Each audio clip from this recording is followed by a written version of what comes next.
Hello, everyone. Today I will be picking up back inside of Schoology on page 104 with ex friends. Bleeding Scream. What the heck? Summer Dawson has always been a bit out there, but this was too much.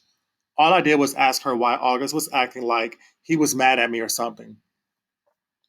I figured she would know, and all she said was bleeding scream. I don't even know what that means. It's so weird because one day me and August were friends, and the next day, whoosh, he was hardly talking to me, and I haven't the slightest idea why.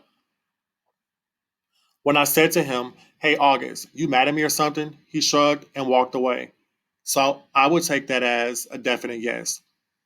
And since I know for a fact that I didn't do anything to him to be mad about, I figured Summer could tell me what's up. But all I got from her was bleeding scream. Yeah, big help. Thanks, Summer. I've got plenty other friends in school. So if August wants to officially be my ex friend, then fine. That is okay by me. See if I care. I've started ignoring him like he's ignoring me in school now. This is actually kind of hard since we sit next to each other in practically every class. Other kids have noticed and have started asking if me and August have had a fight. Nobody asks August what's going on. Hardly anyone ever talks to him anyway.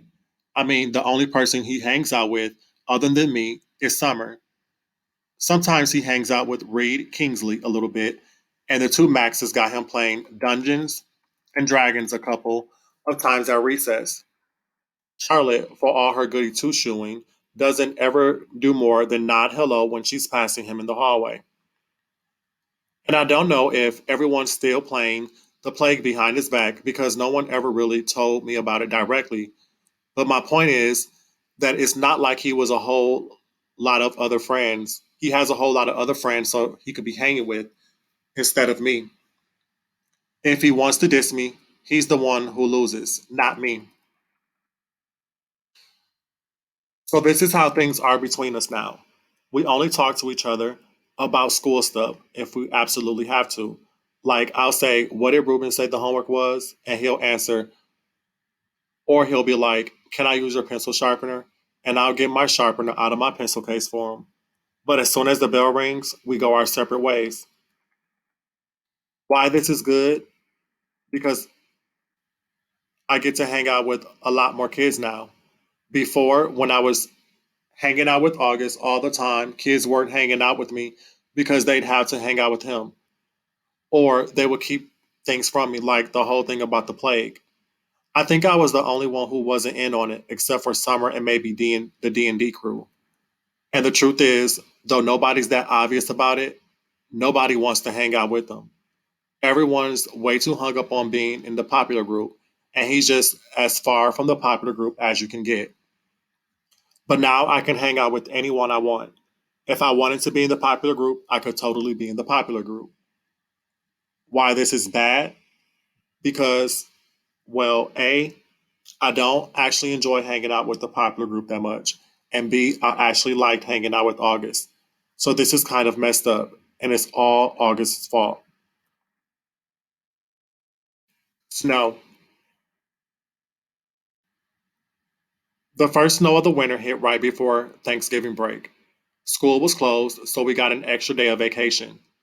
I was glad about that because I was so bummed about the whole August thing, and I just wanted some time to chill without having to see him every day. Also, waking up to a snow day is just about my favorite thing in the world. I love that feeling when you first open your eyes in the morning and you don't even know why everything seemed different than usual. Then it hits you. Everything is quiet, no cars honking, no buses going down the street. Then you run over to the window, and outside, everything is covered in white: the sidewalks, the trees, the cars on the street, your window panes. And when that happens on a school day and you find out your school is closed, well, I don't care how old I get, I'm always going to think that that's the best feeling in the world. And I'm never going to be one of those grown-ups that use an umbrella when it's snowing, ever. Dad's school was closed too, so he took me and Jamie sledding down Skeleton Hill in the park. They say a little kid broke his neck while sledding down that hill a few years ago, but I don't know if this is actually true or just one of those legends.